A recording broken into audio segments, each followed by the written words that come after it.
हर इंसान को खुदा ने नहीं बुलाया। या अय्युहल्लज़ीना आमनू, जो लोग ईमान लाए हैं आओ तुम सब भी आओ, मेरे मुस्तफा पर दरूद सल्लू, दरूद पढ़ा करो। जोरे बोलुन सुबहान अल्लाह। अल्लाह दरूद पढ़ले फायदा की? नेकी तो आछे आछे। তোমরা দুনিয়ায় আমার হাবিবের উপর দরুদ পড়বে, পরকালে আমার হাবিবের শাফাআত নিয়ে জান্নাতে যাবে। জোরে বলুন সুবহানাল্লাহ। আমার যুবকেরা, তরুণেরা, জিন্দেগিতে তো হাজারো জায়গায় বসলেন, যেখানে বসলে আল্লাহ পছন্দ করে না সেখানেও আমরা ইয়ং বয়সে বসে যাচ্ছি।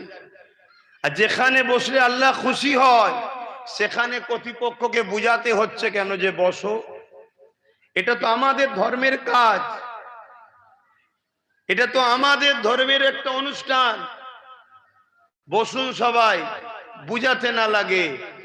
কথাকে মন দিয়ে শুনুন, রঙিন চশমা খুলে দিয়ে ফ্রেশ নজরে তাকান। নিবার হলে নেবেন, না নিবার হলে রেখে দিয়ে চলে যাবেন। বসলে জাত চলে যাবে না, ধর্ম চলে যাবে না। শিখতে ইসলাম বাধা দেয়নি। শিক্ষার পরে যদি মনে হয় যে কথা আমার কোরআন সুন্নাহর বাইরে যাচ্ছে, নেবেন না। আর যদি মনে হয় যে কোরআন সুন্নাহর পক্ষে নেওয়া দরকার, নিন, কামিয়াবি হবেন। তবে মনে রাখবেন, যেখানে কোরআন সুন্নাহর আলোচনা হয় ওই জায়গায় যদি কেউ চুপ করে বসেও থাকে, আল্লাহ ছোট ছোট গুনাহ বসার দরুন মাফ করে দেয়। জোরে বলুন সুবহানাল্লাহ। পৃথিবীতে হাজারো বসার জায়গা আছে, তিনটে জায়গাকে আল্লাহ পছন্দ করে। প্রথম নম্বর বাইতুল্লাহ। আল্লাহর কথাটাই কোরআনের কথা, আল্লাহর কথা হাদিসের কথা। কারণ হাদিসটাও ওহী, একটা ওহিয়ে মাতলু, একটা ওহিয়ে গায়ের মাতলু। নবীর মুখ ছিল, কথা আল্লাহর ছিল। তাই এই এক কথাই যেখানে দিন ইসলামের আলোচনা হয় ওই জায়গায় গিয়ে যারা বসে আল্লাহ তাদের উপরে রাজি হয়। জোরে বলুন সুবহানাল্লাহ। তাম পৃথিবীর দিকে তাকিয়ে দেখুন আমাদের উপরে কি দুর্দশা হচ্ছে। কারণ কি? আমাদেরই ভুল।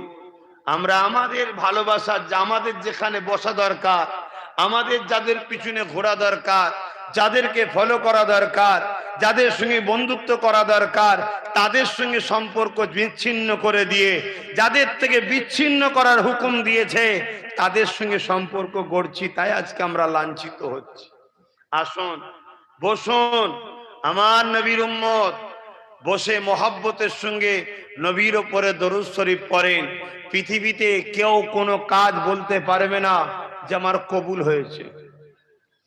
আমি ঘর থেকে বাইরে হয়েছি 8টায়, কম বেশি সময়।